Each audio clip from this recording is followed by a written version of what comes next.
4. 인간의 충만함을 위한 정치와 경제의 대화. 정치가 경제에 종속되어도 안되며 경제가 효율 중심의 기술 지배 패러다임에 종속되어서도 안됩니다. 공동선을 고려할 때 오늘날 정치와 경제는 반드시 서로 대화를 나누며 삶, 특히 인간의 삶에 봉사해야만 합니다. 제도 전체의 검토와 개혁을 위한 확고한 결의 없이 모든 수단을 동원하여 은행을 구제하고 그 부담을 국민에게 전가하는 것은 금융의 절대적 지배를 재확인하는 것일 뿐입니다. 이러한 지배에서는 미래가 없고 장기간에 걸쳐 많은 비용을 치른 파상적인 회복 이후 결국 새로운 위기가 닥칠 뿐입니다. 2007년, 2008년의 금융위기는 윤리 원칙을 더 잘 존중하는 새로운 경제의 발전과 더불어 투기 금융 관행과 가상의 부에 대한 새로운 규제를 수립할 기회였습니다. 그렇지만 이 위기에 대응하면서 사람들은 여전히 세계를 지배하는 낡은 기준들을 재검토하는 데에는 이르지 못했습니다. 생산이 늘 합리적으로 이루어지는 것은 아니라서 흔히 상품의 그 실제 가치에 일치하지 않는 가치를 부여하는 경제적 변수들이 적용됩니다. 이는 종종 특정 상품이 과잉 생산을 초래하고 환경에 불필요한 피해를 입히며 지역 경제에 부정적 결과를 가져옵니다. 또한 금융거품은 일반적으로 생산거품을 이야기합니다. 결국 사람들이 실물 경제의 문제를 적극적으로 다루지 않지만 실물 경제야말로 생산이 다각화와 증진을 촉진하고 기업들이 그 역할을 잘할 수 있도록 해주며 중소기업의 발전과 일자리 창출을 가능하게 합니다. 이러한 맥락에서 우리는 환경보호는 오로지 금전적인 손익계산을 바탕으로 해서는 보장될 수 없고 환경은 시장의 힘으로 적절하게 보호하거나 증진시킬 수 없는 재화 가운데 하나라는 사실을 언제나 잊지 말아야 합니다. 다시 말씀드리지만 기업이나 개인이 이윤 증대만으로 문제가 해결된다고 여기는 마술적 시장 개념을 거부해야 합니다. 이윤 국대화에만 집착하는 이들이 미래 세대에게 남겨줄 환경의 영향에 대하여 차근차근 생각하기 바라는 것이 과연 현실적이겠습니까? 이윤만을 중요하게 여기는 틀 안에는 자연의 순환, 자연의 쇠퇴와 재생의 시기 또는 인간의 개입으로 심각하게 변형될 수 있는 생태계의 복잡함에 대해 한 생각이 들어설 자리가 없습니다. 게다가 생물 다양성은 기껏해야 착취 가능한 경제적 자원의 창고로 여겨질 뿐이며 삶들이 실제적 가치, 인간과 문화에 주는 의미, 가난한 이들의 관심의 필요에 대해서는 진지한 성찰이 이루어지지 않습니다. 이러한 문제들을 제기하면 진보와 인류 발전을 비이성적으로 저지하려 한다고 비난하는 반응을 보이는 이들이 있습니다. 그러나 우리는 생산과 소비의 속도를 줄이면 다른 형태의 진보와 발전을 이끌 수 있다는 확신을 가져야 합니다.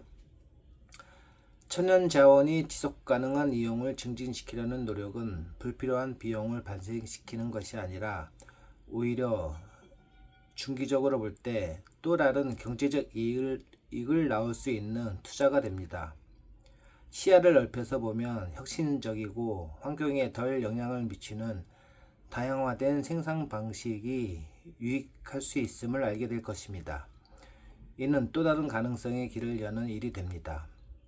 인간의 창의성과 진보에 대한 꿈을 억누르는 것이 아니라 오히려 그 힘을 새로운 길로 이끄는 것입니다. 예를 들어 좀 더 창의적이고 바람직한 생산 방식의 발전은 현재 소비에 대한 기술 투자가 과다한 것에 견주어 인류가 직면한 시급한 문제의 해결을 위한 투자에는 소홀한 것 사이의 불균형을 바로잡을 수 있습니다. 여기에서 재사용, 개조, 재활용과 같은 현명하고 유익한 방식이 나올 수 있습니다. 또한 도시의 에너지 효율을 증진할 수 있습니다. 생산이 다각화는 인간 지성이 창작과 혁신을 할 수 있는 폭넓은 기회를 마련해 주는 동시에 환경을 보호하고 더 많은 일자리를 창출합니다. 이는 인간이 고귀함을 다시 피워내는 창의력이 될 것입니다. 삶의 질이라는 더욱 폭넓은 의미에서 지속가능하고 공정한 발전 방식을 찾으려는 용기와 책임을 발휘하며 지성을 발휘하는 것이 더 고귀하기 때문입니다. 반대로 새로운 소비 기회와 즉각적인 이윤만을 위하여 자연을 훼손하는 새로운 방법을 만들어내는 것은 존엄과 창의력이 모자라는 천박한 일입니다. 일부 경우에 지속가능한 발전이 새로운 형태의 성장을 가져오지만 또 다른 경우에는 수십 년 동안 이어져 온 탐욕스럽고 무책임한 성장을 놓고 볼 때 우리가 속도를 어느 정도 줄여 합리적 한계를 설정하고 더 나아가 너무 늦기 전에 되돌아가는 것도 잘 생각해 보아야 합니다. 다른 사람들이 인간 존엄에 맞가진 삶을 살 수 없는데도 소비와 파괴를 더욱 늘리는 사람들의 형태는 옹호될 수 없다는 것을 우리는 잘 알고 있습니다. 그러한 까닭에 이제 세계의 일부 지역이 불격기를 어느 정도 감수하면서 다른 지역이 건전하게 성장하도록 지원해야 할 시점에 이르렀습니다. 베네딕토 16세 교황께서는 기술적으로 발전한 사회들이 에너지 소비를 줄이고 에너지 효율을 높여 좀 더 검소한 생활 방식을 실천할 자세가 되어 있어야 한다고 말씀하셨습니다.